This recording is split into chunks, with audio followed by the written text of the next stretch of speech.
PR পদ্ধতির আলোচনা নিম্নকক্ষে আমাদের আলোচনার টেবিলে ছিল না, সুতরাং আমি সেই আলোচনার তাদের যে রাজপথের আন্দোলনের যে কর্মসূচি সেটার প্রেক্ষিতে গতকালকে আমি প্রেসকে কথা বলেছি প্রেসের সাথে।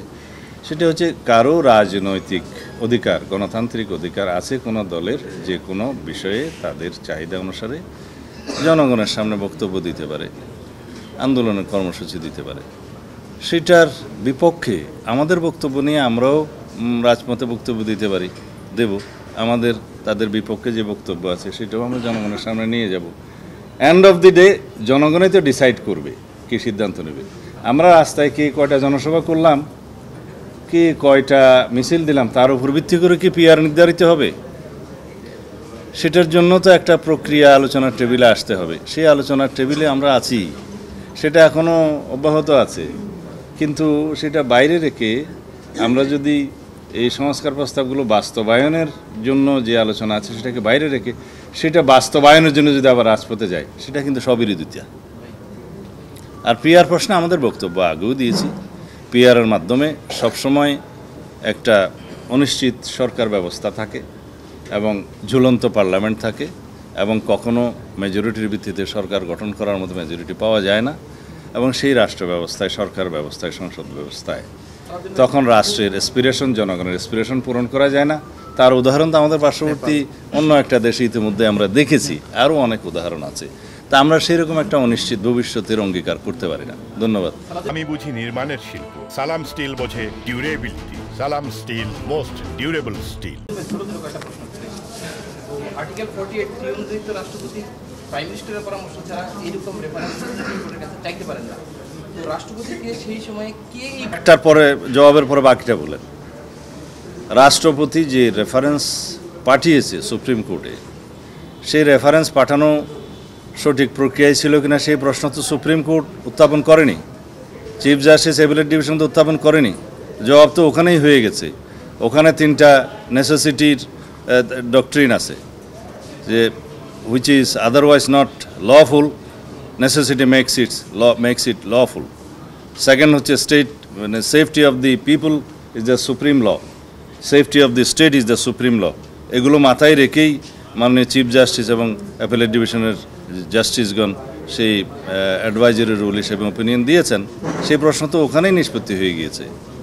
তা আমরা কি ভালো হতো যে শেখ হাসিনার মতামত নিয়ে এসে তারপর রাষ্ট্রপতি রেফারেন্স পাঠাবে? আচ্ছা ভাই, সেকেন্ড একটা প্রশ্ন যেটা আমি আবার আপনারা বারবার বলতেই ক্ষেত্রে সেফটি অফ দ্য পিপল এবং সেফটি অফ দ্য স্টেট যেটাকে সুপ্রিম ল বললেন, তাহলে এইটা প্রয়োগ করে কেন সাংবিধানিক আদেশ জারি করা যাচ্ছে? সেইটার লিগ্যালিটি কি, সেটার জন্যই তো আমরা কোয়েশ্চেন করতে যাচ্ছি যে এইটা সুপ্রিম কোর্ট কি বলে। আমরা রাস্তায় সেটা ডিসাইড করতে পারি না। যা কিছুই করি না কেন, আমরা এই সনদ বাস্তবায়নের সংবিধানের অংশগুলো নিয়ে কি পদক্ষেপ নিতে পারি বা আমাদের প্রস্তাব যাই থাকবে সেটার বিষয়ে সুপ্রিম কোর্টের মতামত কি, সেটা করা যাবে কি না। অবশ্যই it is always subject to the ratification of the next parliament. সেইটাই, সেই প্রশ্নটা নিয়েই আমরা যেতে চাচ্ছি। পার্লামেন্টের বিষয়ে একটা প্রশ্ন যেটা আসছে, যে এখানে যে বিতর্কটা হচ্ছে বারবার, যে সংসদের কি কনস্টিটিউয়েন্ট পাওয়ার আছে নাকি নাই, কারণ সংসদ কি সংবিধানের মৌলিক কাঠামো পরিবর্তন করতে পারে কিনা। অতীতে বেশ কিছু সংশোধনী পরবর্তী সময় I got your question. I got your question. শেষ করে নেই না, আমি বুঝছি। আমরা কনস্টিটিউয়েন্ট অ্যাসেম্বলি নির্বাচনে যাচ্ছি না তো, আমরা যাচ্ছি জেনারেল ইলেকশনে সংসদ গঠনের জন্য। কনস্টিটিউয়েন্ট অ্যাসেম্বলি একটা নতুন সংবিধান প্রণয়নের জন্য হয়। সেই সংসদ কি বেসিক স্ট্রাকচার চেঞ্জ আস্তে প্লিজ, সংসদ বেসিক স্ট্রাকচার চেঞ্জ করতে পারবে, সেটা বলা আছে। যদি সে বেসিক স্ট্রাকচার চেঞ্জ করে, সেটা লেজিটিমেসি নেওয়ার জন্য আর্টিকেল 142 অনুসারে গণভোটে যেতে হবে জনগণের কাছে, before the signature of the president. সেটাই নিয়ম। আর বেসিক স্ট্রাকচার বলতে কি বলা হয়েছে? এটা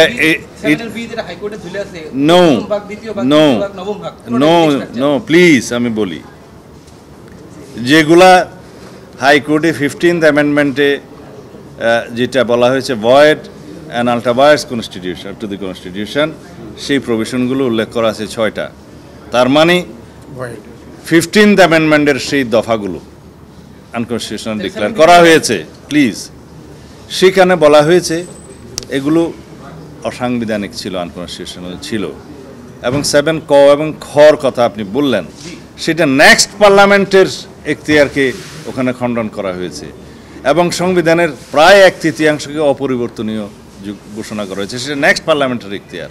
এরকম কোনো এখতিয়ার কোনো পার্লামেন্ট আর কোনো পার্লামেন্টের উপর বাইন্ডিং করতে পারে না। সুতরাং এটা আনকনস্টিটিউশন আমরা আগেও বলেছি এবং constitutionality of the 15th amendment নিয়ে আমরা অনেক পেপারস জাতির সামনে উত্থাপন করেছি, সেগুলো এখানে বলা আছে। কথা হচ্ছে বেসিক স্ট্রাকচার চেঞ্জ করতে পারে কিনা সেই উত্তর দিয়েছি আমি। আর পার্লামেন্টের যে এখতিয়ারটা আছে সেই এখতিয়ারটা হচ্ছে যে কনস্টিটিউশনের বিভিন্ন প্রভিশন অ্যামেন্ড করতে পারে, ঠিক আছে, কিন্তু মৌলিক প্রশ্নে যে সমস্ত কনস্টিটিউশনের প্রভিশনগুলো অ্যামেন্ডমেন্টের পরে সেটা অবশ্যই জনগণের কাছে যেতে হয়। আর সার্টেন আর্টিকেল অনুসারে সেটা বলা আছে, প্রিয়াম্বল আর্টিকেল 848, 56 অ্যান্ড 142, প্লাস আমরা আরও দুটো প্রপোজ করেছি 58-এর ক 2 পরিচ্ছেদ সহ, যেগুলো তত্ত্বাবধায়ক সরকার সংক্রান্ত ভবিষ্যতে এটা যেটা ইনক্লুড করা হবে। এগুলোর বাইরে যদি আপনারা বলেন nature of the constitution, character of the constitution and also as well as basic structure of the constitution, যেগুলো চেঞ্জ করার মধ্যে কিছু বিষয় আসবে, যেমন আমরা ডেমোক্রেসিটাকে অ্যাবলিশ করতে পারি না, সেই ক্ষমতা পার্লামেন্টের নাই। আমরা রাজতন্ত্রকে প্রতিষ্ঠা করতে পারবো না, সেই ক্ষমতা পার্লামেন্টের নাই। এটা হচ্ছে জনগণ, সেই জনগণ সোভরেইন অথরিটি যেটা বলবে সেটা। তারপরেও এদেশের জনগণ তো মুক্তিযুদ্ধের মধ্য দিয়ে, স্বাধীনতার মধ্য দিয়ে তো গণতন্ত্রকে এস্টাবলিশ করেছে। এদেশের জনগণ বারবার গণতন্ত্রহীন অবস্থা থেকে গণতন্ত্রকে উদ্ধার করেছে, বারবার এই দেশে গণতন্ত্র বাধাগ্রস্ত হয়েছে বিভিন্ন সময়, সেখান থেকে এই জাতি উদ্ধার হয়েছে জনগণের আন্দোলনের মধ্য দিয়ে, অভিপ্রায়ের মধ্য দিয়ে।